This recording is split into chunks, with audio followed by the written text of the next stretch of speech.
माँ, मैं जा रहा हूँ तुम्हारी दवाइयाँ लेने। अरे वाह, गया मेरा बेटा। निकल यार निकल।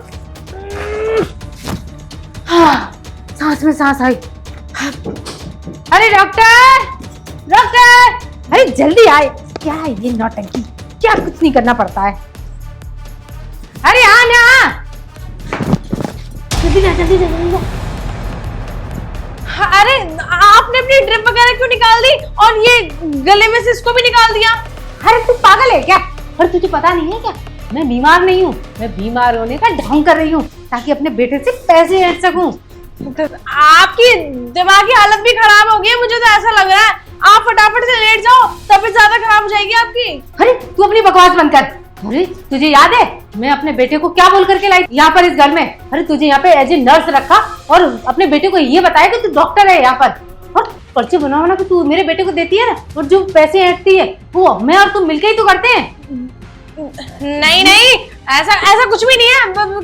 कैसे फालतू की बातें कर रही हो आप यहाँ बैठी बैठी? ऐसा है, मेरा बेटा जो भी पैसे देता है ना, जो भी दवाइयों के खर्चे के पैसे लगते हैं, उसमें से आधा हिस्सा तू भी लेती है। अपनी बकवास बंद कर और मुझे दारू की बोतल लाके दे। दारू की बोतल? दारू की बोतल लाओ तो? अरे दे ना, कितना नाटक करेगी? नहीं तो अपने बेटे को मैं बता दूंगी और तुझे इस घर से निकलवा दूंगी, दूसरी डॉक्टर बुला लूंगी मैं। अच्छा, यहाँ पर मेरी माँ और ये नर्स दोनों मिलके मुझे पागल बना रहे हैं, मुझसे पैसे लूट रहे हैं। ये डंडा दिखाई दे रहा है जूते में, अब दोनों के पड़े गए ये। मैं बीमार हूँ, मैं बहुत बीमार हूँ बेटा। मैं तुम्हारी बीमारी और तुम्हारे गले का ये पट्टा मैंने अच्छे से देख लिया कि किस तरीके से तुमने निकाल के फेंका।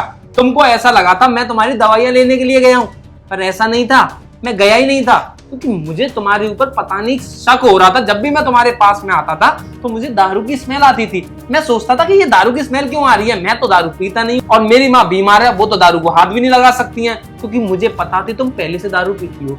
फिर मैंने क्या किया, इन जूतों से आवाज करी जाने की और गेट लगा दिया, और तुम्हारी सारी करतूत सामने आ गई। मतलब तुम इतना गिर गई माँ कि तुम दारू के लिए मुझसे इतने सारे पैसे ले रही हो। तुम ले रही हो वो ठीक है, इसको भी दिलवा रही हो, मतलब मुझे लूट रही हो।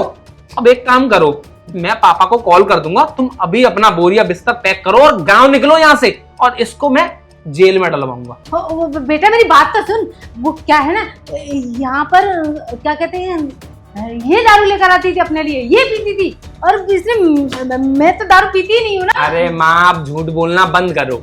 मैंने सब कुछ पीछे खड़े होकर देखा कि तुम क्या बातें कर रही थी, क्या कह रही थी। ये ऐसे ऐसे भी कर रही थी, लेकिन तुम अपनी बातों में इतनी मदहोश हो गई कि तुम्हें कुछ दिखाई नहीं दे रहा है। मुझे सब कुछ पता चल गया है। अब सारी तुम्हारी करतूत ना पापा जी को भेजूंगा, और ये घर में कैमरे जो लग रहे हैं ना, इनकी रिकॉर्डिंग निकाल के भेजूंगा, जिससे उन्हें भी विश्वास हो जाए कि उनकी धर्म पत्नी जो उनके लिए करवा चौथ का व्रत रखती है वो ऐसी है ऐसी। अब चुपचाप यहाँ से उठो और निकलो, अब तू मेरे साथ यहाँ से थाने चल। गलती हो गई, पापा को मत बताना। कुछ नहीं सुनना, पापा पापा, निकलो यहाँ से। नहीं नहीं, मैं माफी मांगती हूँ तुझसे, मुझे माफ कर दे बेटा। कोई माफी नहीं मिलेगी, अभी के अभी निकलो यहाँ से, निकलो, आउट आउट। तू भी चल।